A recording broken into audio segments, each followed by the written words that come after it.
ఆంధ్రప్రదేశ్ రాష్ట్రంలో భారతీయ జనతా పార్టీ అధ్యక్షుడి పేరు ఎవరంటే ఎవరో టక్కని చెప్పలేరు. ఎందుకు టక్కని చెప్పలేరంటే అది పార్టీ ఆంధ్రప్రదేశ్లో ఉందన్న సంగతి చాలామందికి తెలియదు కదా. కాకపోతే మరి ఆయన మాట్లాడిన దాన్ని కవర్ చేయాలి, ఎందుకంటే దేశాన్ని ఆలుతుంది కదా పార్టీ. సో దాన్ని కవర్ చేయాలి. ఇక్కడ ఎవరు బీజేపీ రాష్ట్ర అధ్యక్షుడు అంటే మాధవ్ అంట, మన రాష్ట్రంలో బీజేపీకి అధ్యక్షుడిగా ఉంది. ఈ మాధవ్ ఏం చెప్తాడు, 2 ఏళ్లలో కేంద్రం నుంచి 14 లక్షల కోట్లు వచ్చిందని చెబుతున్నాడు.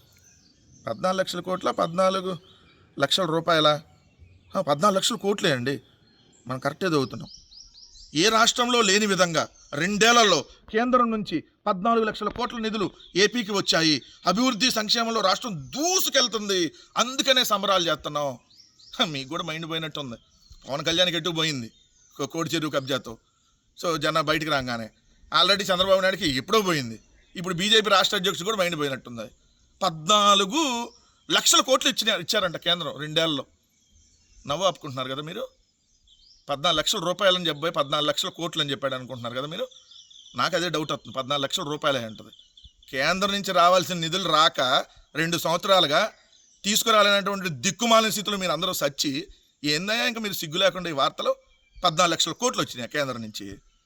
వినేవాడు ఎర్రోడైతే చెప్పేవాడు ఒకప్పుడు చంద్రబాబు అనేవాళ్ళు. ఇప్పుడు మొత్తం అంటే కూటమి నాయకులు అంటున్నారు. చెవులు ఎవరికన్నా పూలు పెడుతున్నారా? 14 లక్షల కోట్లు వచ్చినాయి 2 ఏళ్లలో రాష్ట్రానికి. యాడ్ నుంచి వచ్చినాయి, దేనికి ఇచ్చారు మరి? 14 లక్షల కోట్లు నిధులు ఇస్తే ఈ రాష్ట్రం ఎట్టేందుకు ఉంటుంది? అభివృద్ధి సంక్షేమంలో దూసుకెళ్తుందంట. ఆంధ్రజ్యోతి ఈనాడు పేపర్లో దూసుకెళ్తున్నట్టు రాసుకుంటున్నారు అంతే. లేదంటే ఆ బూత్ కిట్ ఛానల్స్ అను అది ఉన్నాయి కదా రంకు బొంకు 0.5 ఛానల్స్, వాటిలో రాసుకుంటున్నారు దూసుకెళ్తుందని. TV5 నాయుడు దూసుకెళ్తున్నాడు మహిళల దగ్గరికి, ఆంధ్రప్రదేశ్ దూసుకెళ్తలా. మీ మీ మీ ఎమ్మెల్యేలు అవినీతిలో దూసుకుపోతున్నారు, రాష్ట్రం దూసుకుపోవట్లా. ఇసుక అమ్ముకోవటం, మట్టి అమ్ముకోవటం, ఆఖరికి చికెన్ అమ్మే వాళ్ళ దగ్గర కూడా డబ్బులు తీసుకుంటూ దూసుకెళ్తున్నారు మీరు. రాష్ట్రం దూసుకెళ్తలేదయా మిస్టర్ మాధవ్ గారు.